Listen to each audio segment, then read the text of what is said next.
ছাওয়া মুভিটা থিয়েটারে রিলিজ করেছে, তো চলছে কেমন মুভিটা, মানুষ কি এই মুভিটা পছন্দ করছে বা মুভিটা হয়েছেই বা কেমন, মানুষের কি দেখা দরকার আছে, সেইটা নিয়ে হবে এই ভিডিওর মধ্যে কথাবার্তা।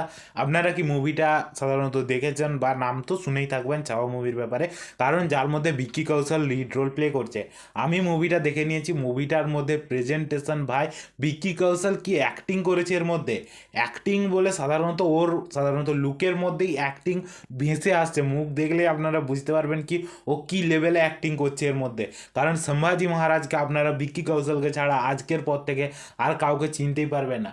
যেইভাবে ওর প্রেজেন্টেশন এবং শেষে যেইভাবে অত্যাচারটা দেখানো হয়েছে, অনেকটাই সিমিলারিটি রাখার চেষ্টা করা হয়েছে। যেইভাবে ওর ওপর অত্যাচার করাটা, চোখ কানা করে দেওয়া, বা যেইভাবে তার জিভটা টেনে ছিঁড়ে ফেলা, বা আঙুলের থেকে নখগুলোকে আলাদা করে দেওয়া, এই সব জিনিসগুলো, গায়ের মধ্যে নুন লাগানো, মানে সাধারণত কেটে তার মধ্যে নুন লাগানো, এই সব জিনিসগুলো কীভাবে সাধারণত দেখানো রয়েছে আপনারা দেখুন, চোখের মধ্যে জল এনে দেবে আপনারা যদি এই মুভিটা দেখতে যান।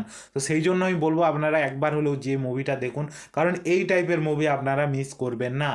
মুভির মধ্যে যেভাবে দেখানো রয়েছে ছত্রপতি শিবাজি মহারাজ মারা যাওয়ার পর কিভাবে সম্ভাজি মহারাজের এন্ট্রি হয়, বা কিভাবে প্রথমেই একটা তার সাধারণত ফাইট সিন দিয়ে দেওয়া হয়, এবং তারপর তাদের মধ্যে যেই সাধারণত রশ্মিকা মন্দানাকেও যেভাবে দেখানো রয়েছে ভালো লাগছে, এবং যে ফাইট সিকোয়েন্সগুলো দেখানো রয়েছে ঔরঙ্গজেবের বিরুদ্ধে যেভাবে লড়ে যাওয়াটা, সেই জিনিসগুলো, এবং যে অ্যাকশন সিকোয়েন্সগুলো দেখানো রয়েছে কতটা এবং কতটা রিয়েল বলে মনে হচ্ছে এটা দেখলে, সেই জিনিসটা আপনারা দেখুন। মানে সাধারণত খুবই ভালো রকম প্রেজেন্ট করেছে এবং খুবই ভালো লাগছে। তবে একটা ব্যাপারে আমার একটু সাধারণত মনে খটকা লাগলো, কি আরও যদি একটু দেখিয়ে দেওয়া হতো ভালো হতো, কারণ এখানে যেভাবে মারাটা সেই জিনিসটা দেখানো হয়নি, এবং অনেকটা জিনিসই দেখানো হয়নি, ওর পরের অংশটা দেখানো হয়নি। কিন্তু যতটুকু দেখিয়েছে সেইটুকু জায়গা সাধারণত আপনারা দেখলে মাথা খারাপ হয়ে যাবে। কারণ যেভাবে দেখানো রয়েছে এই মানে ভিকি কৌশলের ওপর অত্যাচারটা, সাধারণত এটা অরিজিনালে ঘটেছিল সম্ভাজি মহারাজের ওপর, এটা অরিজিনালি যে কতটা বেশি কষ্টকর সেই জিনিসটা আপনারা দেখুন। তারপরেও ঔরঙ্গজেব তার উপর যেভাবে ফিদা হয়ে গেছে, যে তার যদি ছেলেরা এদের মতো একজনও হতো তাহলে সে পুরো মানে সাধারণত ইন্ডিয়ার মধ্যে রাজত্ব করতো। সেই জিনিসটা যেইভাবে তাদের ডায়লগ প্রেজেন্টেশন, প্রত্যেকটা জায়গা খুবই ভালো, একদম খুবই ভালোভাবে প্রেজেন্ট করেছে যেই জিনিসগুলো। তবে কি বিজিএমটা অনেকটা জায়গায় আমাকে কিছু কিছু জায়গায় ভালো লাগেনি, কিন্তু কিছু কিছু জায়গায় একদম বেটার লেগেছে। কারণ অনেক জায়গা রয়েছে যেই জায়গাগুলো খুব ভালো রকমভাবে কাজ করেছে, আবার অনেক এরমও জায়গা রয়েছে যেই জায়গাগুলোর বিজিএমগুলো অতটাও শুনতে আমাকে ভালো লাগেনি।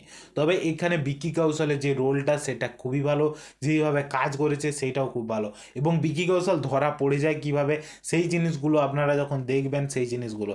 কিন্তু মুভিটা আপনাদেরকে দেখার টাইম কিছুটা হলেও স্লো লাগবে, কারণ মুভির মধ্যে যতটুকু দেখানো রয়েছে অনেকটা স্টোরি কাস্টও তুলে আনা হয়েছে। পুরো যে অ্যাকশন নিয়েই তৈরি করা হয়েছে সেটা নয়, এর মধ্যে স্টোরি কাজটাও অনেকটা তুলে আনা হয়েছে। যেইভাবে মানে সাধারণত বন্ডিংগুলো তৈরি করা, যেইভাবে অ্যাকশন সিকোয়েন্সগুলো তৈরি করা, সেই জিনিসগুলো প্রত্যেকটা জায়গা আমাকে খুবই ভালো লেগেছে। মুভিটা একটা খুবই ভালো মুভি। আমি যদি রেটিং দিই আমি 4.5 স্টার দেবো 5টের মধ্যে, কারণ এইভাবে একটা ইতিহাস তুলে আনা, সেই জিনিসটা একটা ভালো রকম কনসেপ্ট, এবং তার উপর এইভাবে প্রেজেন্টেশন, যেইটা কি সাধারণত আজ পর্যন্ত হয়তো আপনারা দেখেননি বা শুনেই এসছেন, সেই টাইপের যে স্টোরি কাজটা প্রেজেন্ট করেছে সেই জিনিসটা খুবই ভালো। তো মুভিটা চলতে পারে যেইটুকু আমার দেখে মনে হচ্ছে, এবং চলছেও। অ্যাডভান্স বুকিং বলুন আপনারা বা আজকের কালেকশন বলুন, সেগুলো খুব ভালো।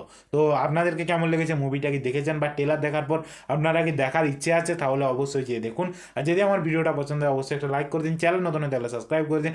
আজকের জন্য এতটুকুই, ভিডিও দেখার জন্য ধন্যবাদ।